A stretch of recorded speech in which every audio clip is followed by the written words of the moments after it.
Hello, my Art Since 1980 class. Feels like a very long time since we've talked.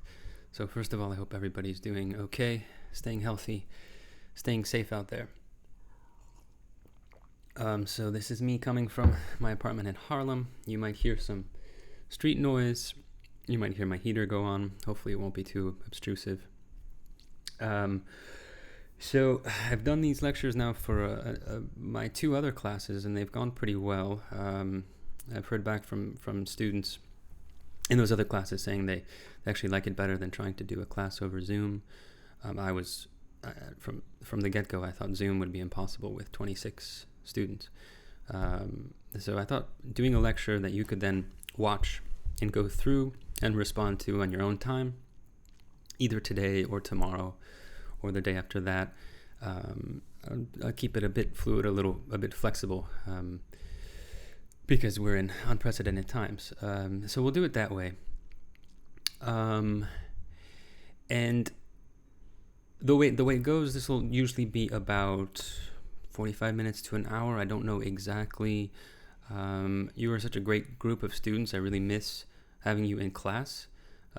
Being able to sort of feed off your responses, your reflections, and asking you questions. So obviously that's not going to happen in a lecture that I record like this.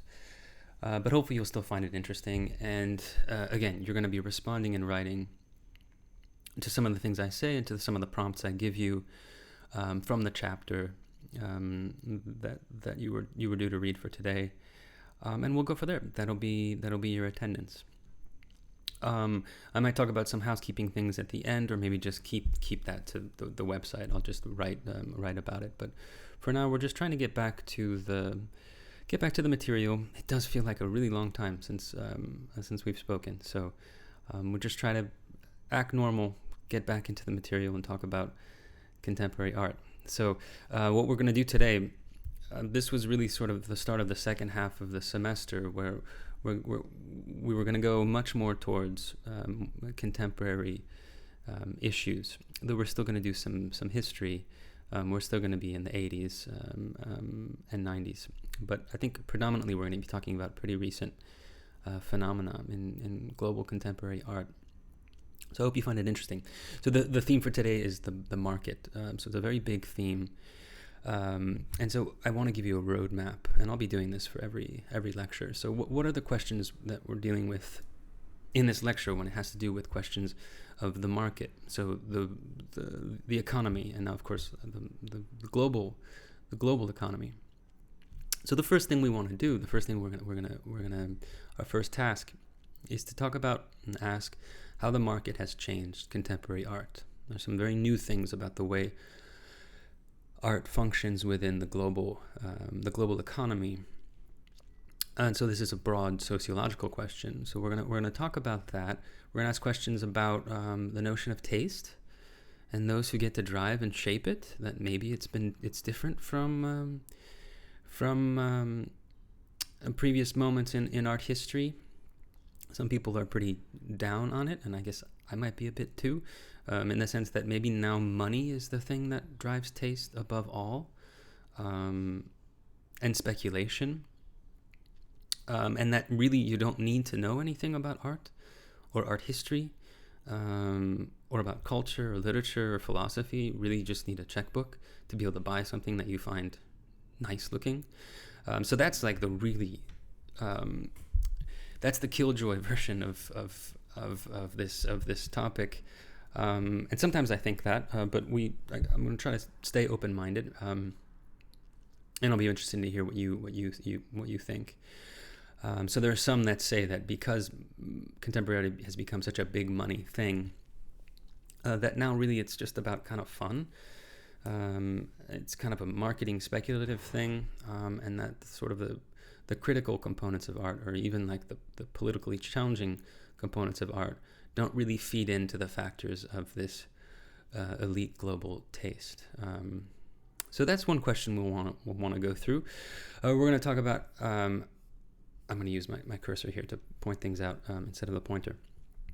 Related to this is how art has become even more elite than it has in the past, and even more private, maybe privatized, due to the capitalist realities of the market. And then all these related features, the features that have to do with fashion, media, marketing, speculation. And the big thing is investing.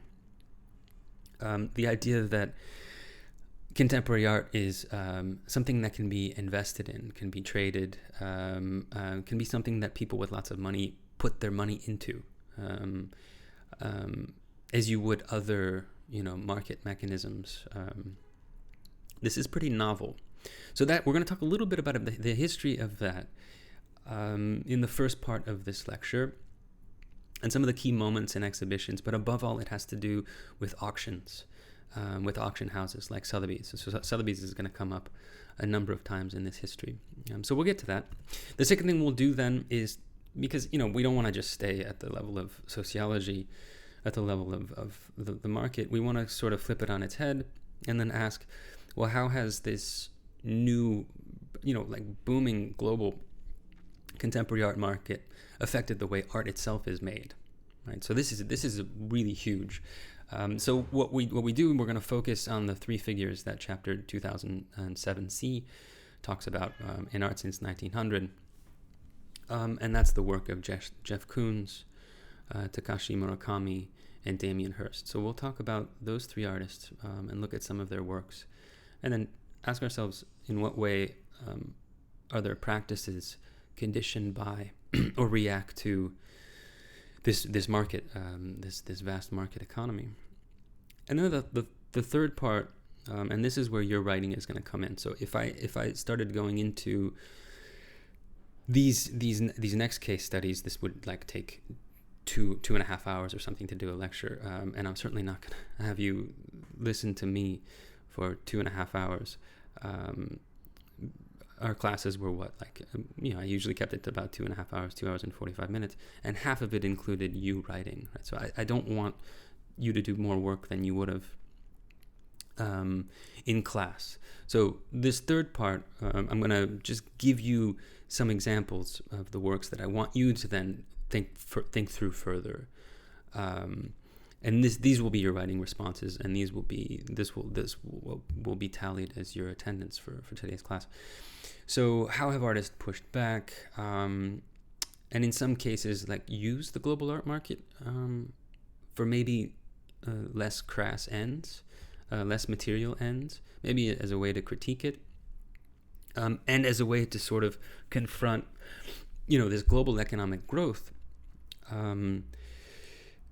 that has allowed the market to expand in the way it has. We have to understand, you wouldn't know it from the works of Jeff Koons or Takashi Murakami or Damien Hirst, but underlying this incredible economic growth and boom, which has led to this economic growth and boom of contemporary art, is, I'm sorry to say, a pretty high level of exploitation of labor, exploitation of resources, and throughout the history of economies, usually economic growth is on the back of labor, is on the back of the poor, is on the back of the working class.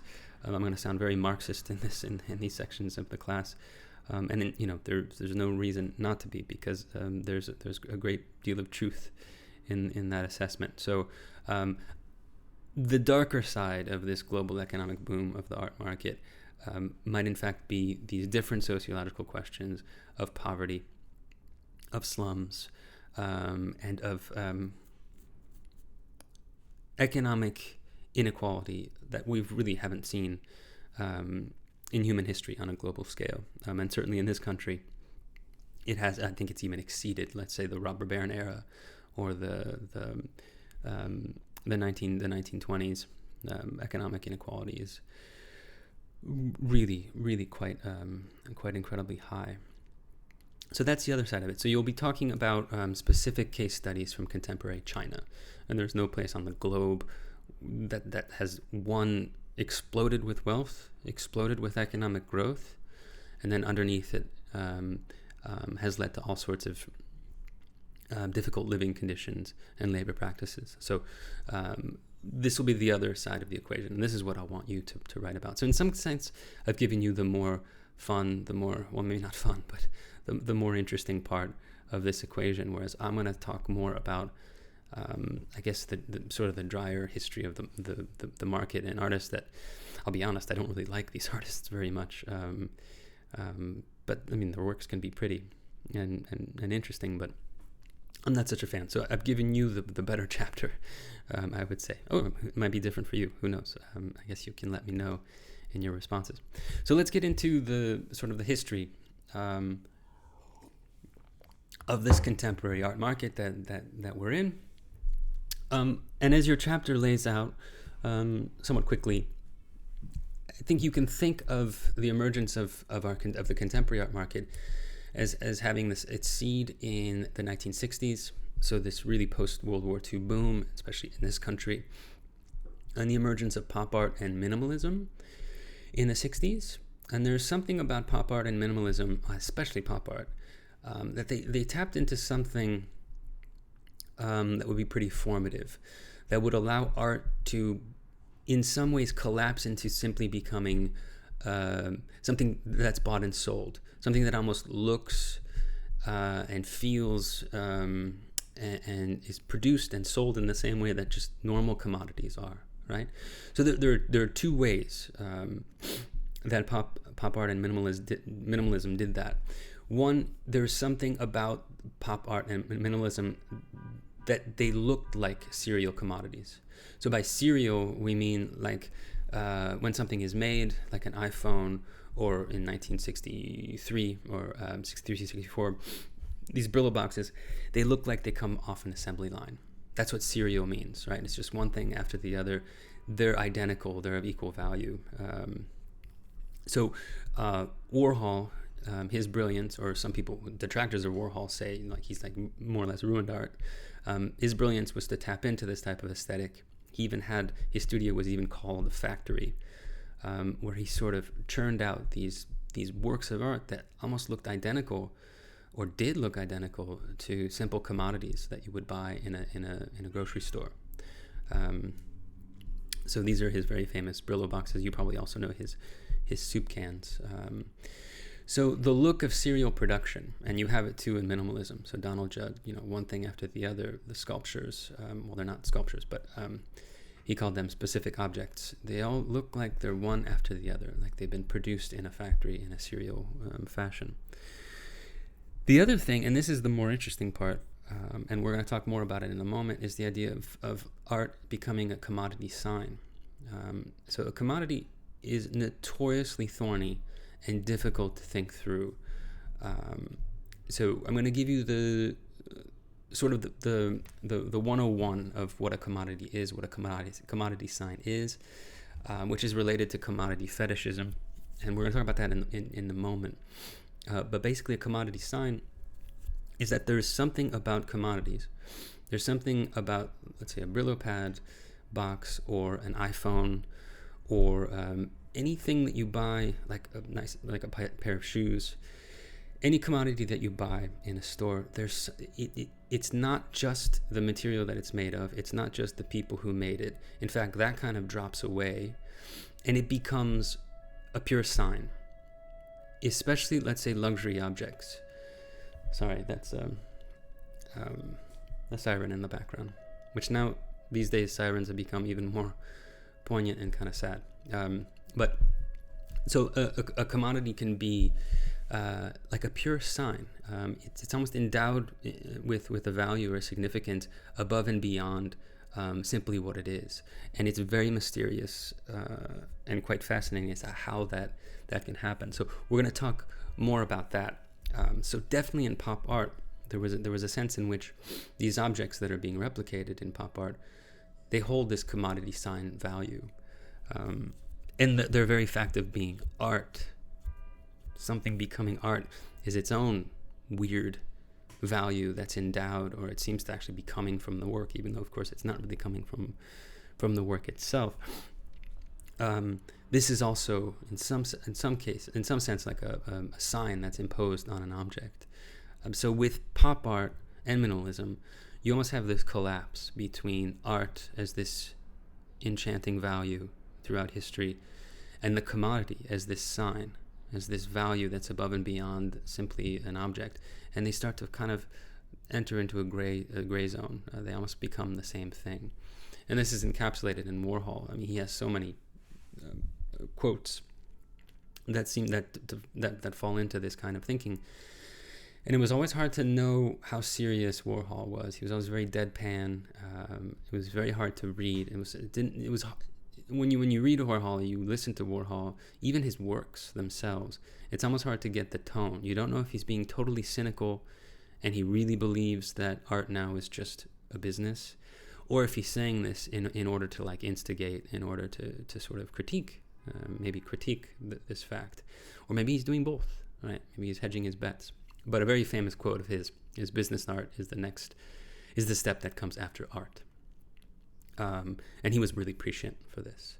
So I wanted to show you, there's a documentary, a pretty recent one by HBO Films about these Brillo boxes, and it's quite incredible. So this will tell you the story of how value can accrue on a simple object that's a work of art, and as it enters into the mechanisms of the market. So the moral of the story is that you should have bought in the 60s. Everybody should have tried to buy a Brillo box and then kept it all these years later. So here's the trailer.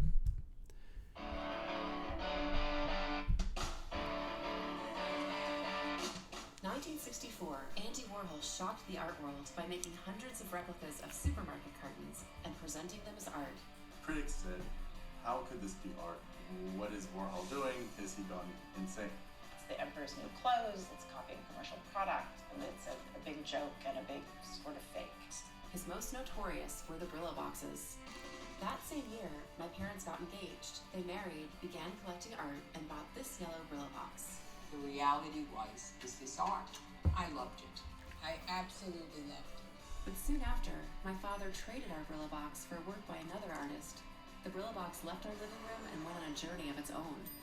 $2 million. 40 years later, the same yellow Brillo box that my parents acquired for $1,000 went on to sell for over $3 million. Was there ever a point where you thought about the Brillo box or wished that you had kept it? Well, very recently I did. The piece fetched millions. It had a place. Life was change, ephemeral. It left.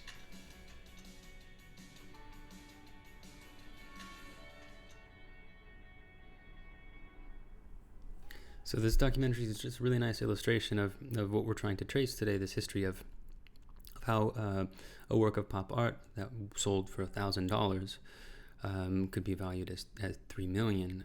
There's these many decades later, and there are a lot of stories of this. What's changed is that today you'd be hard pressed to be able to buy something for $1,000 that will then become, that you can then keep, because works are already, especially let's say like hot young artists, their works are already valued at way more than that. It's already inaccessible for, let's say, just normal everyday people. This isn't the case with every works of art, but increasingly works of art that enter the market, young emerging artists that sort of there's a buzz around them. It's really unlikely. You'd have to have quite a bit of money to be able to invest in the way that people did in the 50s, 60s, and 70s. And so this is part of this history that we're tracing. There's a seminal auction that happens in 1973. This is talked about a lot in this history of the art market. Here's Warhol again in this photograph with works, a silkscreen work behind them, and in the front are Robert Scull and his wife Ethel Scull, and I think he owned a taxi fleet in New York City. He was very, very wealthy, and he started buying up works. He collected abstract expressionist works, and he collected works of pop art, and especially works by what was called Neo-Dada, but Robert Rauschenberg and Jasper Johns. he started buying up their work. And again, back then, we're talking about, like hundreds to a few $1,000s for the work. And then in 1973, he has an auction, and it's become really notorious because it was kind of the first of its kind, where contemporary art was being auctioned off, where works of living artists were being auctioned off, and the skulls were making an incredible amount of money off of this auction. So using the notoriety of these living contemporary artists, using the buzz, using the works themselves as a form of investment and return, art investment and return. And there are lots of stories of like Rauschenberg being really pissed off because he didn't see any of it, right? And a lot of artists didn't see any of the money. It was the dealer and the owner of the works that were using the work as an investment for a return.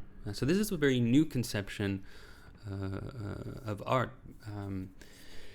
because art, throughout the history of art, at least in the West, it's always been deemed to be something that should be sort of outside, autonomous from the market, that its value is, something other, more ethereal, more transcendental, something that has to do with knowledge and history and so on and so forth, and that you really shouldn't talk about the monetary value of a work of art, right? But in 1973, the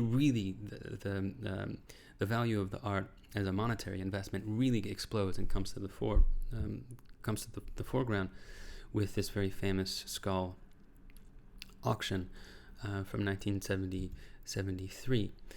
And so, if you fast forward to today, this is a no-brainer. Like, this is one way in which art, global contemporary art, is understood. In fact, there are all these websites that basically, it's almost like you're looking at the index for the stock market or something like that. There are websites where you have people who track the way in which art is traded, how much a certain artist is worth, who's going up, who's going down, so on and so forth. So this is now second hat. Contemporary art can basically be understood as an asset that can be borrowed against, that can be traded, where you can sink your money into it, right? And even since the financial crisis of 2007, 2008, and we'll talk about it a little bit more at the end of this, you'd think that would have cut into the global contemporary art market. But in fact, and it did for a bit, but in fact, it came back full force. And we saw a heightened demand for scarce objects, whereas in the 60s and 70s and in the 80s, these stock market, Wall Street booms of the latter part of the 20th century, you basically had millionaires that were going to Soho and buying arts and buying art and speculating on art. Today we're talking about billionaires, right? Billionaires are buying, millionaires are buying things too, but billionaires are buying even more valuable objects on the contemporary art scene. So there's an enormous amount of private wealth that's really unprecedented. And then the global equation of this too, right? So in the 60s and 70s, what we're talking about mainly is, let's say, the US and Europe, but now we're talking about collectors all over the world, especially China, for the very wealthy class in Asia, especially in China, right? But also in Latin America and Russia, right? So this is now a global contemporary art market. So what starts in 1973, this now seems like small potatoes compared to the way in which art is traded and understood as an investment today. And so now we have things like contemporary art fairs. One of the big ones that happens is Art Basel in Miami. And this is where some people are quite critical of this, and that this market has really affected the way art is understood.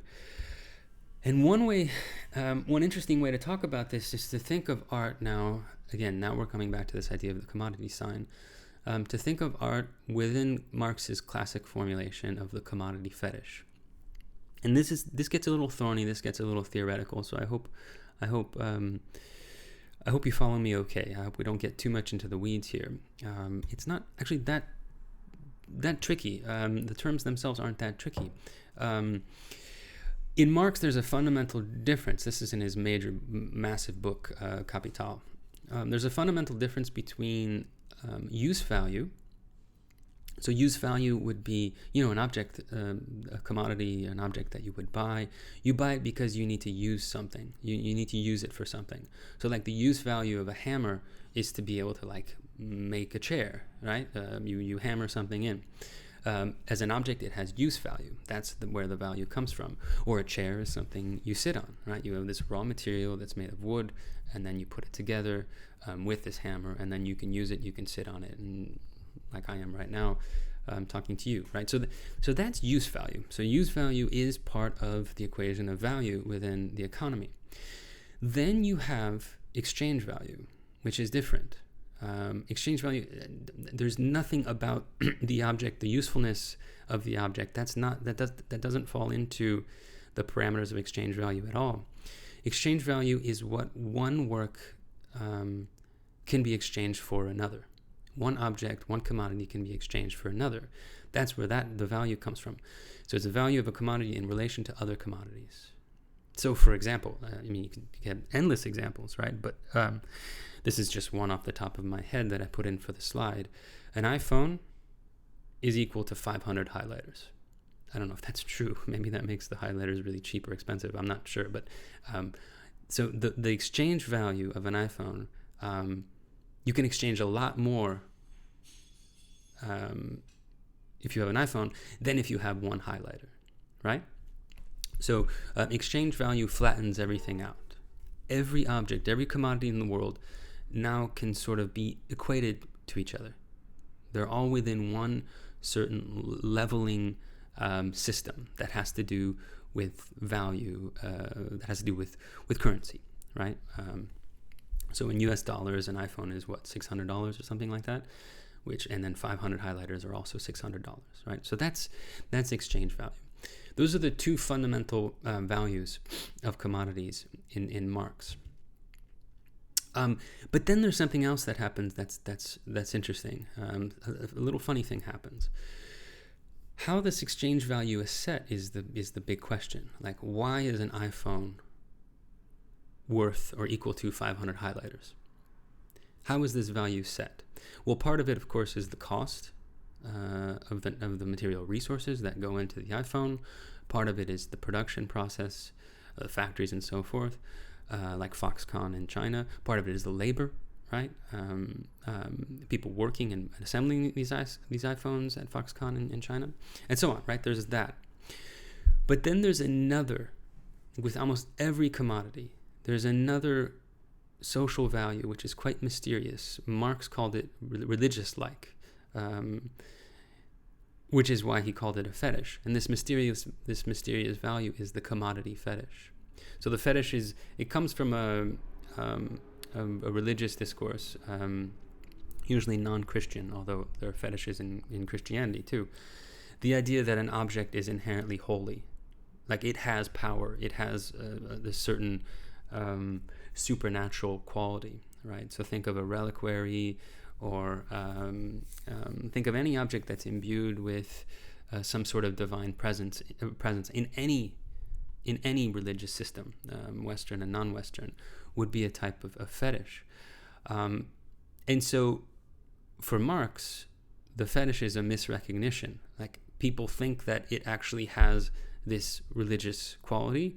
What they don't know is that they're the ones imposing this quality, that it's a fetish, right? That's what a fetish means in this instance. We're not talking about, it's related, we're not talking about like sex fetishes and the sort of thing that Freud will end up talking about later on. I'm going to keep that out of this discussion, although that it's a similar type of fetish. And so this really is interesting. So, right, there's something about, again, we go back to the iPhone.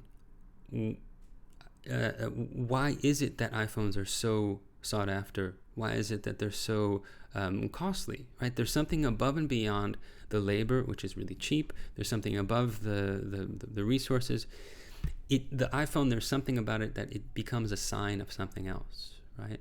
It has its own inherent value.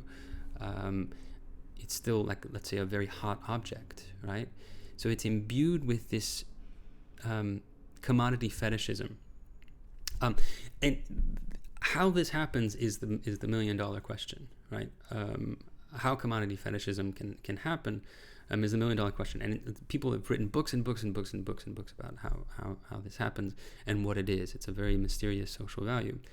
But in its most basic formulation, in a capitalist economy, commodity fetishism is the belief that commodities have their own intrinsic value, right? So just like a religious fetish, it comes from itself. So when you see that iPhone, you don't think of the labor, you don't think of exploitive labor practices, you don't think of like the rare minerals that came from the Congo that need to be in there for it to work. You don't think of that. You think that it has its own value in itself, right? You forget about all the social relations and all the material relations that went into its making, right? If you do just think of it as this miraculous little object in your phone, in your hand, that you love and you access the internet with, and that you really couldn't live without, if you think that way, then you're fetishizing that object. The iPhone becomes a commodity fetish, and that's incredibly valuable for any company, right?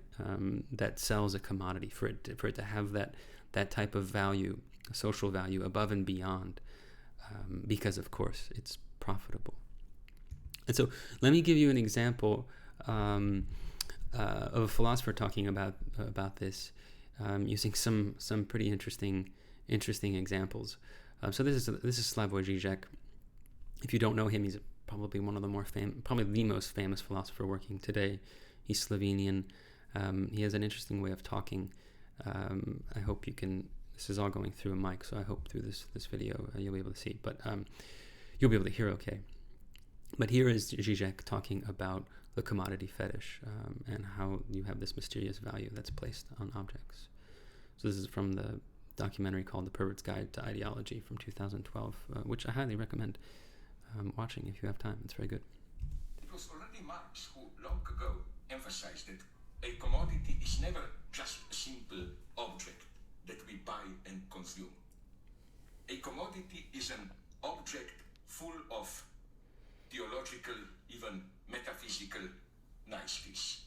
Its presence always reflects an invisible transcendence. And the classical publicity for Coke quite openly refers to this absent, invisible quality. Coke is the real thing, or Coke, that's it. What is that it, the real thing? It's not just another positive property of Coke, something that can be described or pinpointed through chemical analysis. Is that mysterious something more? The undescribable excess, which is the object cause of my desire.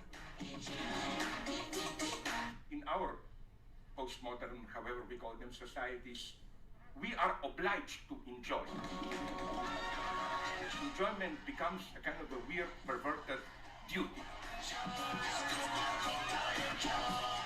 The paradox of Coke is that you are thirsty, you drink it, but as everyone knows, the more you drink it, the more thirsty you get. A desire is never simply the desire for a certain thing. It's always also a desire for desire itself, a desire to continue to desire. Perhaps the ultimate horror of a desire is to be fully filled in, met, so that I desire no longer. The ultimate melancholic experience is the experience of a loss of desire itself.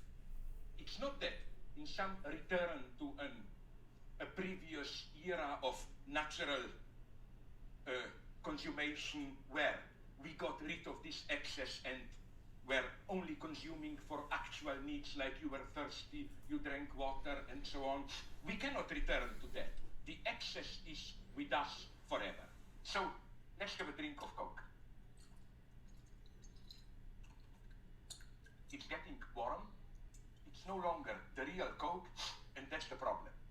You know, this passage from sublime to excremental dimension.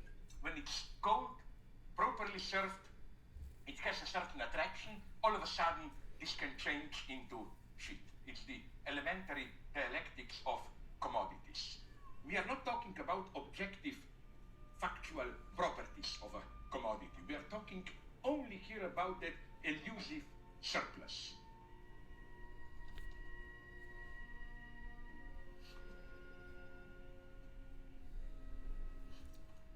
Kinder Surprise Egg. A quite astonishing commodity. The surprise of the Kinder Surprise Egg is that this excessive object, the cause of your desire, is here materialized in the guise of an object, a plastic toy, which fills in the inner void of the chocolate egg. The whole delicate balance is between these two dimensions. What you bought, the chocolate egg, and the surplus, probably made in some Chinese gulag or whatever, the surplus that you get for free.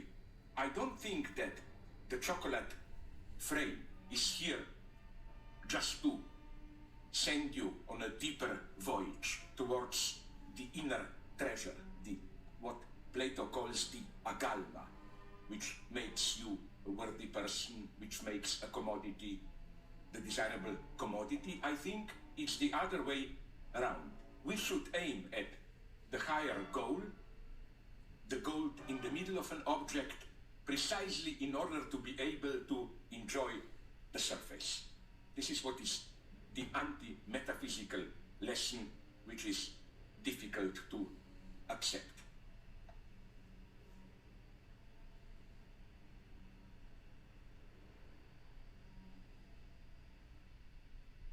So I realize he says a lot in this in this scene, but I think it's a really good explanation of how the commodity fetish works. There's this surplus value on the objects that we buy, the objects we desire, that, I mean, in some ways they represent the desire itself, and it's not material. It's not something inherent to the object. It's this metaphysical, it's this sort of fantastical value that's placed on into and on top of the object, and that's what it means to fetishize something. So this is working throughout the economy with everything that we buy. I mean, Coke is a brilliant example. I don't drink Coke, but when you buy a Coke and you drink a Coke, like you're doing way more than simply drinking sugar water. You're tapping into this whole rich understanding of enjoyment. And the aura of the drink itself, even though it's probably identical to all the other colas. So what we want to do, of course, is then apply this to art, right? And one of the great examples, and I'm not a fan of this work, but I have to admit that it's incredibly rich in the context of this discussion. This is Damien Hirst's For the Love of God that he did in 2008, like right at the financial crash, and it's a human skull that's been encrusted with these are all diamonds, right? So it's encrusted with incredibly valuable resource. And so we could break this object, this work of art, down into these three categories. So what's the use value? Well, it doesn't really have use value now anymore. I don't know what you would use this skull for. But it could be argued that these diamonds could be taken off and then used in laser technology, right? So there is a use value within the context of human technology of diamonds, and that would be to make lasers, right? Lasers use diamonds. Then you have the exchange value, right? So one diamond, this is arbitrary, but it equals X amount pieces of coal. I have no idea how much coal you'd have to buy to equal one diamond. But the way exchange value is, there is a number, right? There is an equation where they would be equivalent. So let's say, 200 pounds of coal, well, maybe that's too much, but 200 pounds of coal equals one diamond, right? So that would be the exchange value. So the exchange value of this object is 14 million pounds. This is before... No, never mind. This is the British currency. So there are 14 million worth of diamonds in this work. So that's the exchange value, right? But then with art, here comes the commodity fetish, this special and mysterious value of art, because the work is actually worth 50 million. So how do we account for that 36 million? Right? That's the big question. How does the value, when it becomes a work of art, when it becomes a Damien Hirst, when it becomes part of the art market, how can it become valued far and away more than either its use value or its exchange value of the actual resources that are being used there? That's the big question, right? So it's this special, mysterious value.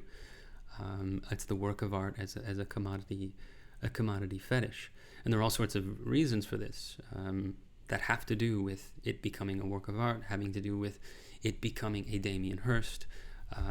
It has to do with sort of the speculative dimensions of the contemporary art market. The other really suggestive part of this work, and I don't think Hirst really meant to do this, is that it highlights how much more valuable these diamonds are than the actual human being that this skull used to be owned by, right? You look at this object and you think luxury, you think glitz, you think bling, and you think like really valuable, right? And then you totally forget the fact that the substructure, like the foundation of this work, is a human skull that was once an individual, unique person, like all of us, right? And so that's really interesting.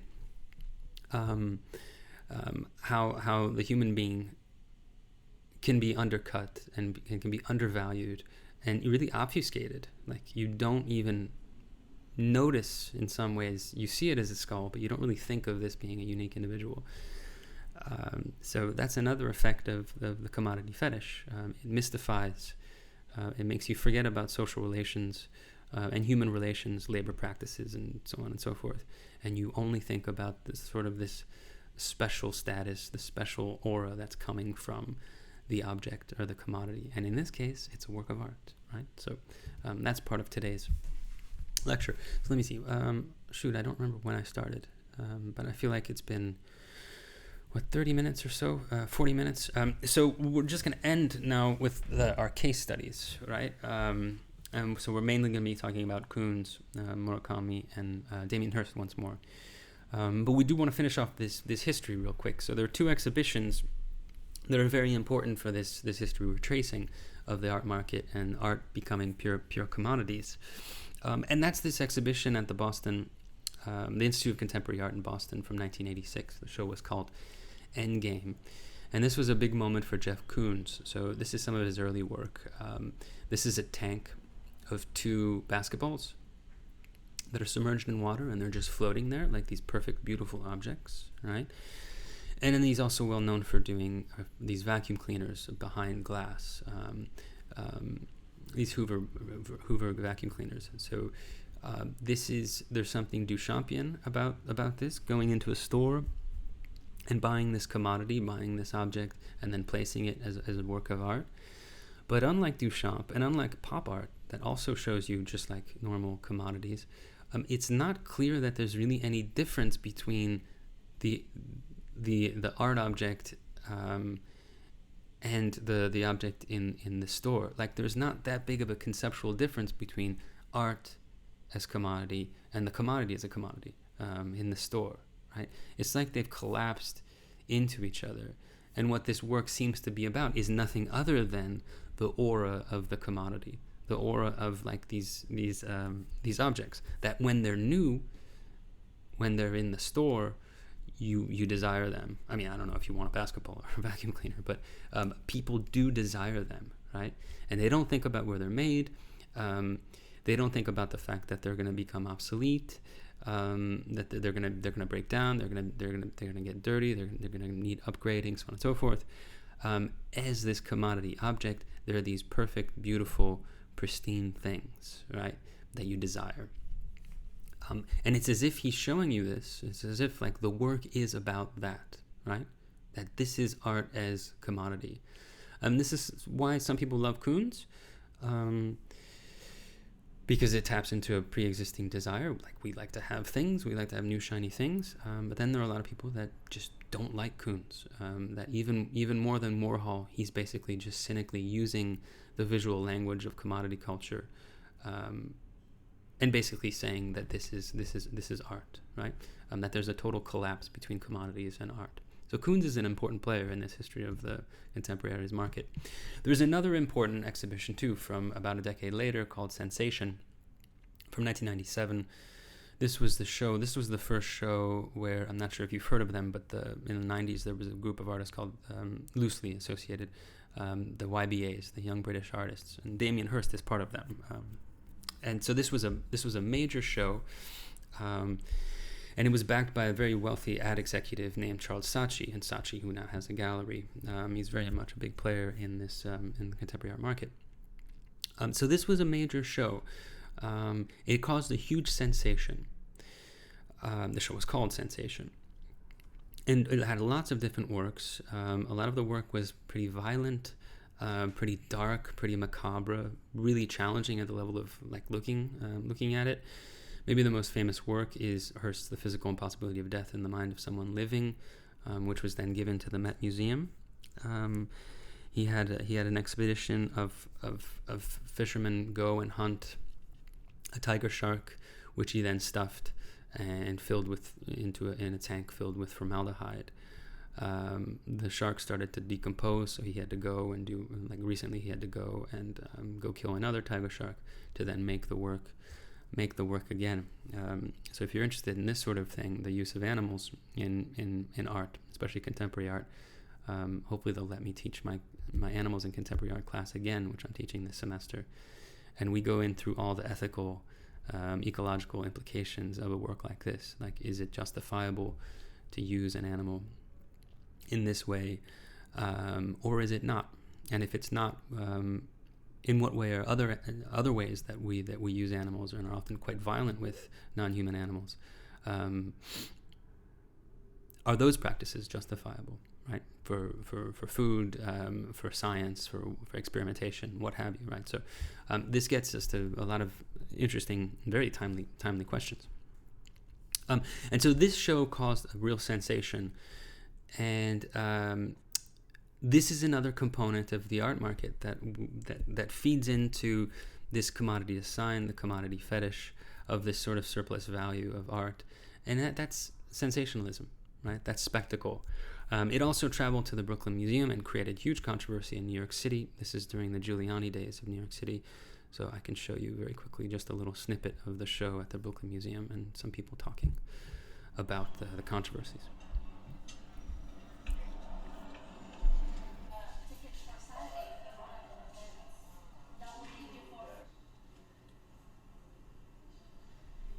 So an actual cow head that's been slaughtered and then used in this work. Again, urging us to ask difficult ethical questions.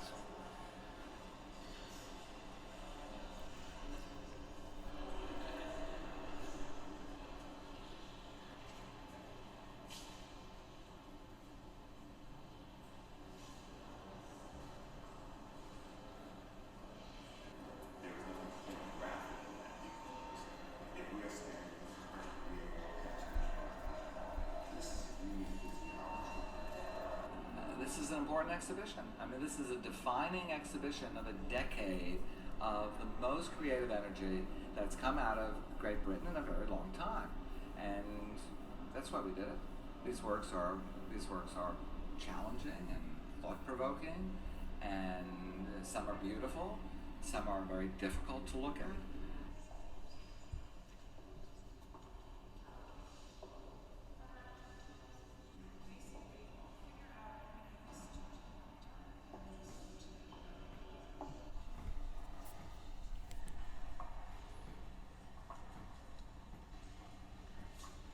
That's another Damien Hirst work. This is a cow that's been cut up in a number of pieces and then just put in separate chunks. This is a plain, unambiguous effort on the mayor's part to punish this museum for having this exhibition. Period. That's what it's about. That's all it's about. And because that's all it's about, It violates the First Amendment. Mayors don't have the power. Cities don't have the power. Countries don't have the power to punish anyone simply for exercising First Amendment rights.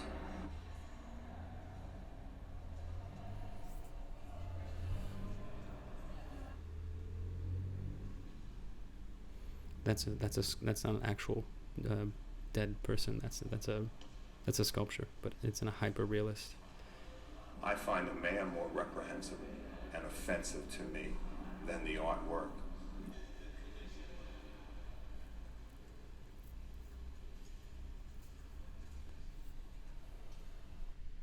And so even though it was a big scandal, both in the UK and in Brooklyn, and traveled to other places in the world, scandal and spectacle is actually quite good for the market, right?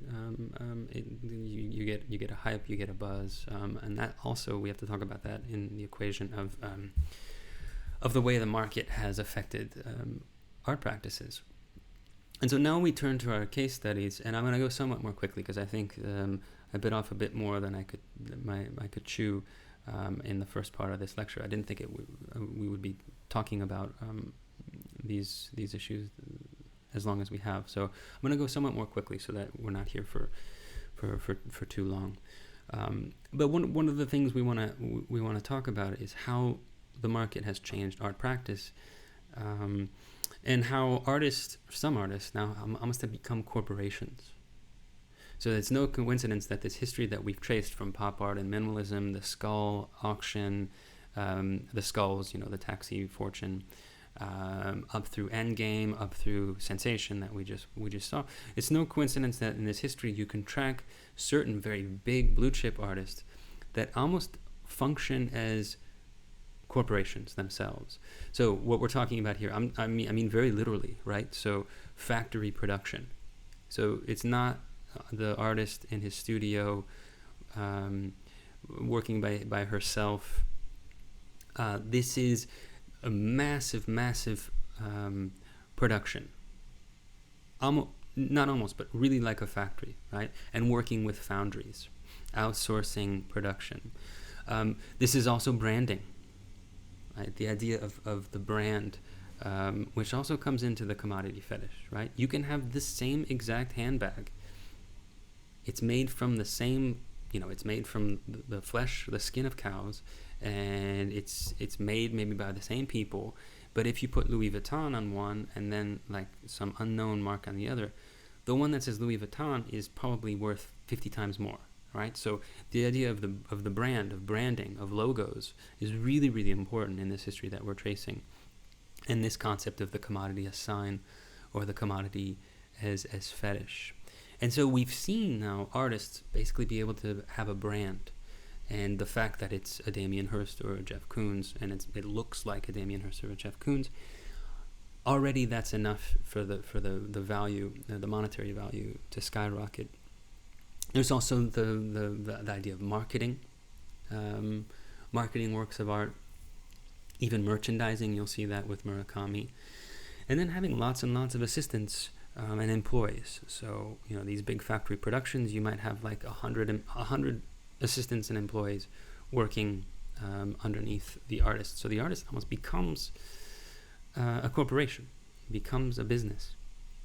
And our four key examples, we could talk about lots of different artists, but the four key ones from the chapter of Jeff Koons, Takashi Murakami, and Damien Hirst. So I don't know how well you know Jeff Koons, but he has a lot of different works. Like I said before, he comes to prominence in the 80s. And then in the 90s, he starts this series called the Celebration Series, which was fraught with production difficulties, was incredibly expensive to fund. He almost went completely bankrupt. He ended up salvaging the project by selling works of art to people before they'd even been made, sold sight unseen, which is quite incredible. They were very, very difficult to make, but they all have one thing in common. So they're these very, they're quite beautiful, they're quite interesting, but they're these juvenile shapes, these shapes from childhood. So the balloon dog, this is all made from This is all made in a factory. This is all made from alloy, like a metal, highly, highly polished. It's so meticulous. It's very, very difficult to make. But it's this massive balloon dog. Here's another one. They all come in different. They come in different colors, and different editions. These are tulips. They're also part of the celebration series. They're these massive, massive objects, polished, like, incredibly beautifully. This is the cat on a clothesline, and that's Koon himself. I mean, just this is now what you would say that this object taps into a history of kitschy objects. Like, you know, this is like cheap, the kind of stuff that you would see, you know, like in a I don't know, like off the highway or something like that, in a truck stop, some weird like little object that you would find. This is like kitsch, middlebrow taste that in the history of the avant-garde has normally been the thing that's bad, and what you need is like serious, transgressive avant-garde work. With the Koons, that distinction is gone, right? Kitsch is no problem. Kitsch is just something you can enjoy. So you may like this kitty on a clothesline with flowers. You have the cracked eggs. These are also part of the celebration series. It's a quite beautiful object. I don't know what it does other than look pretty and massive, but it is quite beautiful. And then you also have these hearts, massive Play-Doh. All of this is sculpture made in a foundry. And these have sold for millions of dollars. I think this heart sold for like 20 million or something like that, right? So this is incredibly, incredibly expensive works of art. And then, you know, when it comes to, I don't ask you this for your response, but I guess just maybe you could just make like a little aside here. Just say, if you're interested, just, do you like this work? Like, do you find it compelling? Do you find it interesting? Or do you think this is just perverse? This is contemporary art at its most perverse. People buying big, expensive, pretty objects as a way of flaunting their money, and that they really don't do anything. Like, they don't really provide anything other than spectacle and something pretty to look at. Or do you find them compelling? Right? That'd be an interesting thing to talk about. And here's Koons again. This is in this factory, in this foundry. And if you saw this picture and I didn't tell you this was an artist, you might think this was like, I don't know, an Elon Musk or something, like someone who owns a corporation and he's in there with his workers as they're working on his product, right? So this is a pretty novel conception of the artist. Another artist that falls into this category would be Takashi Murakami, the Japanese artist, really, really successful. You may know him, actually, or if you don't know him, you've probably seen some of his work because it's really infiltrated pop culture. So he works in a similar way, these large-scale objects, very polished, very finished. But he's working with a language from Japanese culture, like post-war culture. So things like manga, anime, otaku culture, which is translated as like nerdy or geek. Kawaii culture. Kawaii means like cute, cuteness. And so his works tap into this culture. So also very, let's say, adolescent, somewhat childish, usually like anime and manga. I don't know that much about it, and many of you will probably know it a lot better than me. But the little I've read, it taps into, you know, it's this fantasy world. It's often like either quite innocent or quite like hypersexualized, somewhat even aggressive, right? So he's tapping into this popular culture. And another recurring character in his work is Dob, and you'll see him. He's like almost this demented Mickey Mouse with sharp teeth, and you'll see the D, the head doubles as the O, and then you have the B on the other ear. So he's a recurring character in Takashi Murakami's work, and I actually quite love this work. At least, you know, visually, it's pretty amazing. It's massive. It looks like a big Japanese screen.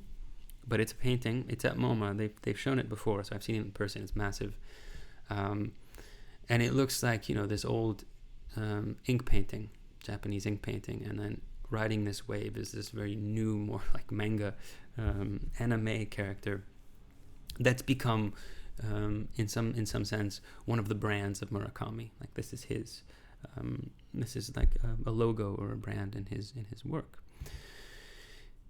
And with Murakami, you also talk about art as unabashedly hooking itself up with commodity culture outside the art world. So it's very famous. He did a thing with Louis Vuitton where he worked with bags, with luggage that he added motifs from his work. So this is like really high elite and high fashion, right? And we probably can't afford. I certainly wouldn't be able to afford, even if I wanted it, which I don't. I wouldn't afford these bags. But then the interesting thing is that there's a collapse of the high and the low. There's also like keychains and little figurines and sort of that you could actually buy. They're more expensive than like just like a cheap keychain that you would buy in some other store, but they're still somewhat accessible, right? So there's no longer this distinction between really elite consumerism and then sort of like cheap consumerism. It's all one thing. It's like the Murakami as this corporate merchandising, and even more than Koons. He had his own corporation, one in Tokyo and one in Brooklyn, with all these employees and all this merchandising. And it seems like it's fun work. Like, I'm not going to poo-poo it. Like, there is something appealing and fun about it, but it also seems very kind of frivolous and light, and just kind of I don't want to pass too much judgment on it. And again, in your responses, I'd be interested to hear what you think about Koons and Murakami. And then finally, we'll talk about Hearst briefly once more. So he's important in this history. Like Koons, like Murakami, Hearst became like a business unto himself. He had his own restaurant, his own marketing, his own publishing house, even had a clothing line. He's done all sorts of things. So he's definitely the artist, as almost like this entrepreneur. An important thing happened in the history of what we're tracing here. This is our last stop. In 2008, he bypassed the gallery system. He bypassed dealers. He bypassed. He was showing. I think it was Gagosian. He was with Gagosian. He bypassed them to sell his work directly through auction at Sotheby's. So this might not sound scandalous, but this was a really big deal. No one had done this before, and there are a lot of ramifications for this because, one, it's not something that was done, and you're sort of undercutting your representation, your gallery representation. But then, two, you're foregoing the aura of the gallery, and there's a connection between the gallery and the museum, right? The private gallery and the public museum. There's this protective aura.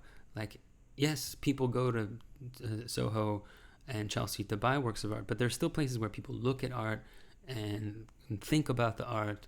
There's this other thing. If you take it straight to auction, then you have the impression that basically these are simply valuable objects that are being sold as commodities, right, onto the market. So you lose that aura of art, and you it just completely collapses as this other special commodity sold at auction. You also risk flooding the market, right? So that Hearst, he floods the market with his work through this big auction, and then the value of his work goes down, which actually happened. But he did really, really well in 2008. So the show was called, this was a show basically curated by Sotheby's in London, Beautiful Inside My Head Forever. Here he is with the press. It was a huge event. He's in front of his incredible journey, which is a taxidermied zebra inside formaldehyde tank. And so again, you're seeing this buildup of excitement, of speculation, and of sensationalism as part of the marketing process, as part of the value of art. Here's another shot from this auction. So this is another horse in formaldehyde. He's made into a unicorn. This is his dream. it wasn't just, there were a lot of animals in formaldehyde in this show, but also his paintings and other works. And here is the auction itself. So basically people with paddles. I think they're using paddles. And works are coming up one by one, and the price is being driven up, right? And at the end of the day, the artist makes an incredible amount of money, as does Sotheby's, as does the auction house, of course. They take a cut. So this is not normally your conception of what... It might be, but this is not normally people's conception of art. Art is some rarefied thing that's in the museum or in the gallery. That's valuable, of course, but that you think about. Here, it's as if in an auction, it's just a thing that's bought and sold for value, for investment, and for social status, right? So this is a seminal event in the history of this market that we're dealing with. So let's leave it there. I just want to end my part of this lecture by pointing out that in 2007, 2008, at the very moment that this is happening, you have the financial crash, right, from the housing market, which sent the global economy into a downturn, which I can remember. Actually, it was a very strange time. I think the three strangest, most bizarre and troubling, unsettling times I've lived through in my life are 9/11, the 2008 financial crash. I just moved to New York, and you would walk around the street and it felt like the social fabric had crumbled. Like it was a very strange feeling, as if like the world had just like come to a standstill. Everything stopped. And then I thought those would be the two weirder, more stressful and unsettling events that I've lived through. But then, of course, now I have to add the COVID-19 and the pandemic we're living through now as the third most strange and unsettling and troubling moment that has a similar effect, where it feels like the world has changed in an unalterable way. So when it comes to the art market, what's interesting is that it took 3 years actually for the downturn to start affecting art. And this happened too in the 80s. Like in 1987, there was this big crash, but at that same year, the auction houses were having sales that were record sales. It's very famous. The Van Gogh's irises sold then for the highest price ever. So it's really weird, almost like perverse. You'd have this recession, you'd have this financial crash, and all these people, usually the working class, poor people, feel an incredible amount of pain. And then also these record sales of this rarefied contemporary art world, right? It's a weird cognitive dissonance. I mean, it also happened in 2008. And even though the art market did take a downturn later on, like 2011, 2012, we're back up, and you're having record sales. So one of the questions, so that's the end of the lecture. So now I'm going to leave you with the questions that I want you to work on. And please, you've listened to this lecture. I want it to be useful. So as you're giving your responses to this newer material, please refer back to some of the stuff we've talked about. Some of the ideas I've tried to convey to you about the way the market affects art making. But for now, then, I'm just going to leave you with these three questions. And again, please type these up in Word or whatever software you use. Use your best judgment for the length of these. So, like, I give you 3 prompts, so 3 questions. Obviously, like, a little paragraph isn't enough to really get into it. So make sure you're at least writing 1 page or a page and a half double-spaced for each response. That's not very long. Just make sure you spend a little bit of time thinking through these questions. I'm not going to grade them. I am going to read them because I'm interested to hear what you have to say, but I'm not going to grade them. Once I get them, I'll say received. I'll send you an email just saying received, and that'll be your attendance. That'll verify the fact that you've attended this class, and that's the protocol we'll use for the rest of the semester. And again, have it in today if you want. If today is like a free day for you, but because of these strange times we're living through right now, I'm just going to be really flexible, and so I'm going to say you can turn it in tomorrow, you can turn it in on Friday, no problem. The only thing I ask is please make sure to turn it in as a PDF. So convert your file to PDF and use that format of the naming, your last name, your first name, and then the theme and then the date. Use today's date, even if you do it tomorrow or the next day. But that's all on the website. So I'm just going to leave you with 3 questions that I want you to write about, to think through further. So the first is, if we had this financial crash in 2008, and it didn't affect the really rarefied art world so much, although it did affect, like smaller operations, like smaller galleries and that sort of thing that closed. I want you to think through a little bit how you think how the current pandemic is going to affect art and its institutions. I already read recently that the Guggenheim has laid off a whole number of people. So this is a huge question, I realize, and we're in the thick of it. So this is all very new. So we're not going to really know exactly how things are going to go down, what's going to happen. But it's an interesting thing to think about already. How is this affecting the way art is going to be made, received, and looked and enjoyed? How is it going to affect the art institutions? So I want you to think about that a little bit. Your second question, the last 2 questions will have to do with chapter 2010A, the one that I ask you to focus on more. Remember, it's always the reading that has the highlighted on the syllabus that you want to focus on. So revisit that chapter and write a little bit about Ai Weiwei's fairy tale from Documenter 12 and how it fits into this history of the global market. Because there are interesting ways in which he's using this the global art market to make this work, which, recall our session on participatory art. This is a type of work that's participation. He's using the public, 1,001 people from China. He's working with them for this project, right? So this is a participatory type of art. So talk about that work and make sure you understand what he did. So give me the basics of what the project was, and then try to think through about how it fits into this history of the global market. Ai Weiwei is, he's an activist as much as an artist, so he's doing something with his work that's different from Koons, Hirst, and Murakami. He's in some ways working through some difficult questions. There's probably a critique at the kernel of this work. And alongside Fairy Tale, I also want you to talk about Sunflower Seeds, the Sunflower Seed project from 2010. So talk about those 2 together in relation to the themes that we worked with today. And actually, there are some ways in which these seeds, once you read about them, you'll understand that they're a really perfect example of the commodity fetish. Then for the third one, I want to just keep it a bit open for the last prompt. So just choose any work other than the Ai Weiwei work that you've already dealt with in question 2. Just take whichever work that you found most interesting from the chapter. Take that, relate it back to some of the themes that we've been talking about, if you can. Tell me why you find it interesting, and then that'll be the end. So these should be about, about a page.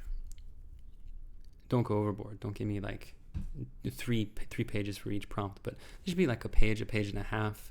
I just want to see that you've done some further thinking. So all 3 questions then will be a PDF of about 4 pages or something like that. 3 to 4 pages. That's more than enough, and that'll be your attendance. So choose any work. I just use the 12 square meters, the Zhuanhuan, as the background to this slide. But you don't have to talk about that work. You can talk about another work if you found another work more interesting and compelling. Okay, so that's it for this week. Looking forward to reading what you have to say about these works and about this theme. And I will see you, well, I won't see you, but I will speak with you next week. So everybody stay well out there.